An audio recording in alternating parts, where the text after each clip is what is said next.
All right, I thought we'd do just a quick kind of bonus episode of a question that got a lot of play on the podcast that I answered a couple years ago that I want to try to answer a little better today. Wearing a jacket because we don't have fall in Alabama. It goes straight from summer to winter, and it was freezing this morning when I walked out of the house. Wearing a Braves hat because currently it's Monday, October 18th, and we're up 2-0 in the Dodgers. So, you gotta celebrate the victories when you get them as a Braves fan. So I'm going to roll with it now today before tomorrow comes or whatever else is to come.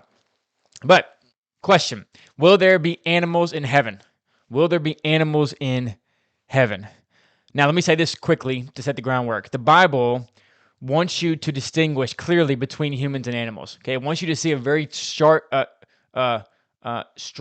stark line drawn between animals and humans. From the very beginning, the humans are described as those whom God places his imago Dei onto. The image of God is placed on man when it is not placed on animals. There's a common language about humans have souls and animals don't have souls. I don't really know what that means biblically, but it is clear that the humans have been given the image of God. Animals have not been given the image of God. Think about Genesis chapter 9, where it talks about there being the category of mankind, and then the other category is all the other living things which are food for mankind. Right? Sorry, vegetarians, but that's there from the beginning, right? All these other things that are living are described as food for man. So there's kind of two categories there: mankind, image of God, and the things that mankind eats. Also, one of the primary distinctions made between man and animal in the Bible is that man has understanding and animals do not have understanding, and the calling is for man to not be like the animal in lacking understanding. That difference in man and animal comes out in a lot of ways. Like me and my dog Rose, whom I love, my golden doodle Rose, are very different, right? We don't feel the same things. She doesn't think about how she relates to God the way that I do. She doesn't think about if she's being a good dog the way that I do, right? She doesn't really feel shame. She cowers to me just because I'm kind of like the leader of the pack, right? Not because she's actually feeling I've used this before, but it happened again 2 weeks ago. We walked in and she had defecated on the rug in my baby's room, right? Not cool, right? Not cool, Rose. So I yell at her and I send her out the door, and she runs out, afraid because she's defecated on the rug. I'm not happy about it. It's a new rug, and my wife likes she doesn't like cheap rugs. We'll say that. And but Rose comes back like an hour later and happy as can be, right? She's not laying there days later feeling this great shame, thinking, I can't believe I took a dump on the rug, right? She doesn't think those kind of things. She doesn't feel those kind of things. The things that I would feel if I had taken a dump on the rug. But she doesn't feel those kind of things because her emotions, her self-awareness, her complexity is just not. It's just not what a human is. Not thinking about morality and all those things. So there's a very functional difference between man and animal, and that needs to be seen. The Bible wants you to see that clearly. But let me answer this question more directly with two statements. Number one, I think dogs will be in heaven. I use dog just as a I think animals will be. We all know cats won't be in heaven, but I think dogs will be in heaven. And I use that just to say I think animals will be in heaven. Now, let's look at Romans 8 quickly to give you the basic argument for that. And then there's some other verses which I think lay it out clearly as well. But Romans 8, verse 19 and following says, For the creation waits with eager longing for the revealing of the sons of God. Here it is, verse 20. For the creation was subjected to futility, not willingly, but because of him who subjected it, in hope that the creation itself, here's the key, the creation itself will be set free from its bondage to corruption and obtain the freedom of the glory of the children of God. Okay, that creation itself will be redeemed, it says. What it says here. That creation itself will be set free, will be redeemed from its bondage to corruption, from its bondage to sin. That sin had an impact on creation, and that creation longs for the day it will be set free from corruption. Now, some want to say that creation there is just a reference to us, right, to mankind. But I don't think that can be the case because, for instance, in the next line it says, For we know the whole creation has been groaning together in the pains of childbirth until now, and not only creation, but we ourselves. Right? So there's a distinction made between creation and we ourselves, meaning the sons of God, meaning the people of God, the chosen ones, the Christians. So creation cannot be Christians, otherwise that verse doesn't make any sense. Not only creation, but we ourselves. If creation just meant sons of God, he'd be saying not only we ourselves, but we ourselves, right? Which would be redundant and illogical and unnecessary.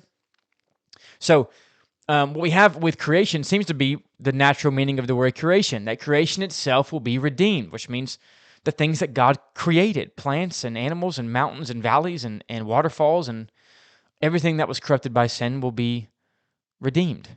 Also, I mean, you have passages like Isaiah chapter 11, where it says, "The wolf shall dwell with the lamb, the leopard shall lie down with the young goat, the calf and the lion and the fattened calf together, and a little child shall lead them. The cow and the bear shall graze. The lion shall eat straw like the ox. The nursing child shall play upon the hole of the cobra, the weaned child of the adder's den," etc., etc. All these different animals listed there, all these animals listed as being a part of heaven. And you could try to say that it's just kind of like a metaphorical picture of peace, but it would be very odd to use animals as a metaphorical picture of peace if animals are not in any way going to be in heaven. It's weird to say no animals are going to be there, but let's use animals to illustrate the human peace. That'd be an odd thing. So Romans 8, the idea of creation itself being separated from mankind, being separated from the people of God, creation itself will be redeemed.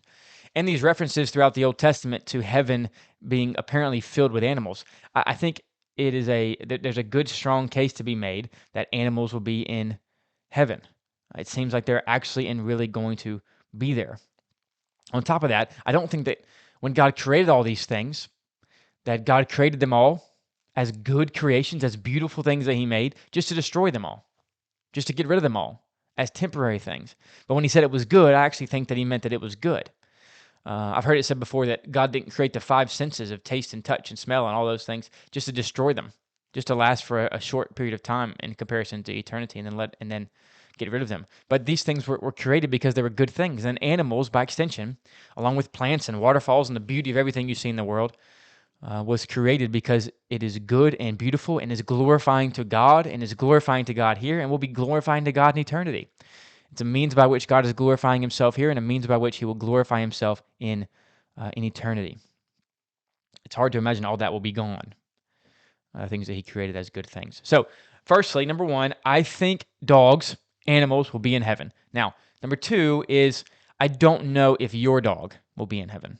Right? I don't know if Rose is going to be in heaven. I don't know if specific animals, if every single specific animal that's ever lived, or that's a harder case to make biblically. I don't think you can make that case biblically. That seems to me just biblical speculation, right? It seems like the categories of animals that God created as good will be in heaven, but I just don't think you can say whether or not there will be specific animals in heaven. I love my dog Rose.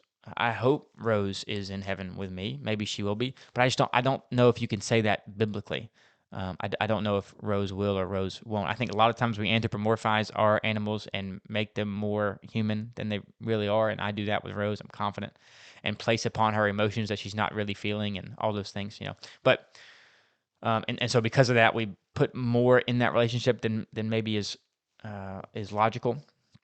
But regardless, I think there will be animals in heaven. I don't know if your animal will be in heaven. Maybe so, though. Maybe it will. Maybe it won't. Okay, I think that's good. So, there's a stark difference biblically between man and animal. That needs to be seen. The Bible wants you to see that. There's a big difference in man and animal. They're not the same. Man is higher. Man is much more like God. Man has the image of God on him in a way that animals simply do not. And animals are described biblically as food before they're described really as anything else. But God created these things as good, beautiful ways to glorify himself. And it seems that he's going to keep doing that into eternity through these same means. So it seems animals will be in heaven, Romans 8, Isaiah, etc., etc. Not sure if your animal will be in heaven. Bible doesn't say. Okay. Love you guys. Talk to you soon.